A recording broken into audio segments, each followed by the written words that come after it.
જ્યાં લખવું ત્યાં યુવાન મિત્રો લખી લેજો. જગતનો સમ્રાટ સિકંદર ઘર ઘરના ગપ્પા નથી, આ ઇતિહાસની વાત છે સાહેબ. સિકંદર પોણી દુનિયાને જીતીને જયારે નીકળ્યો, સાંભળ્યો સાહેબ, નાના મોટા બધા માણસો સાંભળો. અમુક વાતો અમુક જ જગ્યાએ ઉગે છે એટલે કરીએ છીએ. સિકંદર પોણી દુનિયાને જીતી અને નીકળ્યો ત્યારે રસ્તાની માલી પર એક ફકીર સૂતો હતા. ફકીર એની મસ્તી, ધરતીની પથારી, આબનું ઓઢણું, કાંઈ ન મળે, પોતાની મર્યાદા ઢાંકવા પૂરતા કપડા, અને એની મસ્તી જોઈને સિકંદરને એમ થયું કે આની પાસે કાંઈ નથી અને આને એટલી મસ્તી કેવી રીતે છે, અને હું પોણી દુનિયા જીતીને આવ્યો તો મારામાં મસ્તી નથી. એટલે પોતે નીચે ઉતરીને ફકીરને પૂછે છે કે મારી પાસે તમે કંઈક માગો. તો ફકીરે શું કીધું ખબર? કાંઈ જોતું નથી. જોતું નથી એમાં અભિમાન નથી હોય જરાય, પણ નથી જોતું. એમ હોય તો માગું તારી પાસે, પણ મારે જરૂર નથી એટલે હું માગું એમ. संतो साधु फकीर कबीर कुआ सभी का एक है, पनिहारी अनेक बर्तन सभी से न्यारे भाई पर पानी सभी में एक. फकीर को साधु क्यों जे क्यों બધું એક જ છે સાહેબ. જોતું નથી કઈ. એટલે સિકંદરે શું કીધું? કંઈક મને મારી પાસે માગો, હું જગતનો સમ્રાટ સિકંદર તમને કહું છું કે મારી પાસે કંઈક માગો. પછી ફકીરે શું માંગ્યું સાંભળજો સાહેબ. શું કીધું ખબર? તમે ઉભા છો ત્યાંથી ખસી જાઓ ને તો મને સૂર્યનો પ્રકાશ બરાબર પડે. મને પ્રકાશ લેવા બેઠો છું ને, તમે આડા આવો છો તો આમ ખસી જાઓ. તો સિકંદર ને એમ થયું કે આટલી મસ્તી, મને એમ કે તમે આમ ખસી જાઓ, સૂર્યનો પ્રકાશ મને બરાબર મળે.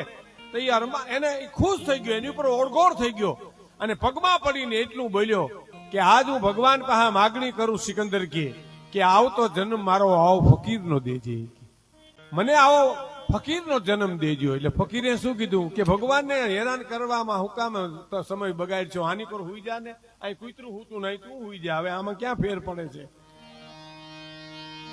અને એ ફકીર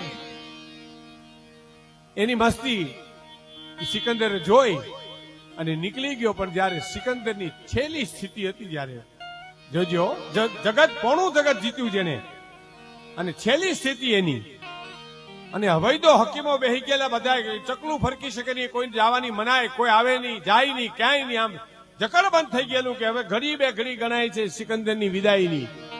એવે વખતે ફકીર આવ્યો પાછો, હાથમાં થેલી, દરવાજે આવી અને કહે છે મારે સિકંદરને મળવું છે. તો કે નહીં, મનાય છે, ક્યાં જવાની મનાય છે, ત્યાં જવા દેવા નથી આવતા.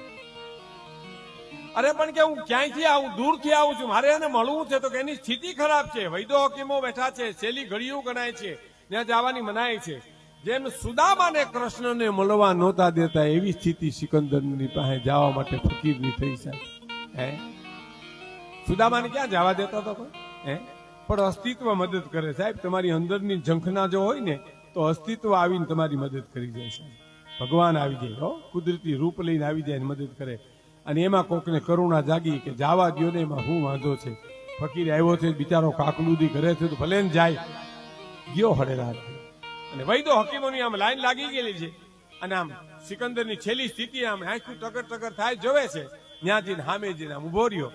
એટલે સિકંદરે કીધું શું આવ્યા છો? કે તમને મળવા આવ્યો છું. મળવાનું કારણ શું? કે તમારા માટે મેં કફન બનાવ્યું છે, તમારા માટે કફન બનાવ્યું છો. એમ? તો કે હા બતાવો તા. એ કફનમાં એને હીરા માણેક જડી દીધેલા, ને આમ પગતું કરીને જોયું તો સિકંદર આમ મરણ પથારીએ પડે, ત્યાંથી શક્તિ આવી આમ સેજ ઉભો થઈ ગયો. કે આની કિંમત શું રાખી તમે? કે 1000 અશરફી. અશરફી વખતનું ચલણ હતું સાહેબ, 1000 અશરફી. બાપુ એને કીધું 1000 અશરફી. તો કે 1000 ના નથી મારી, સેજ મોરું બોલ્યો ને તા તો હડપ ને હકેલી લીધું, અને જેમ નાગડી ને દરમાં કરી જાય એમ થેલીમાં કફન મૂકી દીધું, અને ફકીર હાલતો થઈ ગયો સાહેબ. અને સિકંદર ને એમ થયું નહીં, એને બોલાવો પાછો. 1000 ની 5000 દઈ દો, એ કફન ઓઢીને મારે મરવું છે. ફકીર ને બોલાવ્યા પાછા. તમને બોલાવે? તો કે ના મારે નથી આવવું. તો કે નહીં, બોલાવે છે, આવો ને આવો. આવ્યા. ઓલું ફકીરને કીધું કે ઓલું કફન આપી દો અને 1000 અશરફી લઈ લ્યો. તો કે ના, હવે તમને નથી દેવું. હે, હવે નથી દેવું. કે 5000? તો કે નહીં, 10,000 તો કે તારું રાજ મને દઈ દે તો હવે કફન તને હું ન આપું સાહેબ. હે કે રાજ તારું મને, સાંભળજો મિત્રો, ધ્યાનથી સાંભળજો, રાજ તારું મને દઈ દે તો આ કફન હું તને ન આપું. અને એમ ઇતિહાસ સાક્ષી પૂરે છે કે આમ બેઠો થઈ ગયો અને હાથ જોડીને કાકલુદી કરે ફકીરને કે મારે આ કફન ઓઢું છે. જગતનો સમ્રાટ સિકંદર, હો સાહેબ, આ કફન મારે ઓઢું છે, મને કોક રસ્તો બતાવો ને, કઈક રસ્તો કયો ને, મારે ઓઢું છે, તમે કયો ઈ કિંમત હું તમને આપું. અને બહુ કાકલુદી જોઈને આંખમાં આંસુ દેખાડા ને તે ફકીરે એટલું બોલ્યો કે તારે ઓઢું જ છે તો કે આ જોઈએ છે તો ખુદા વાસ્તે કહી દે તો આપી દઉં. અને જગતનો સમ્રાટ સિકંદર બોલ્યો છે ખુદા વાસ્તે આપી દે. અને ફરમાન લખી શકે કે મારા મરણ વખતે બધા હથિયાર લશ્કર લાવજો, આગળ રહે વ્રત દેશ પાછળ સર્વને દોડાવજો. એટલે અમારા કવિને કેવું પડ્યું છે કે હિમાલય ન જાવું હોય,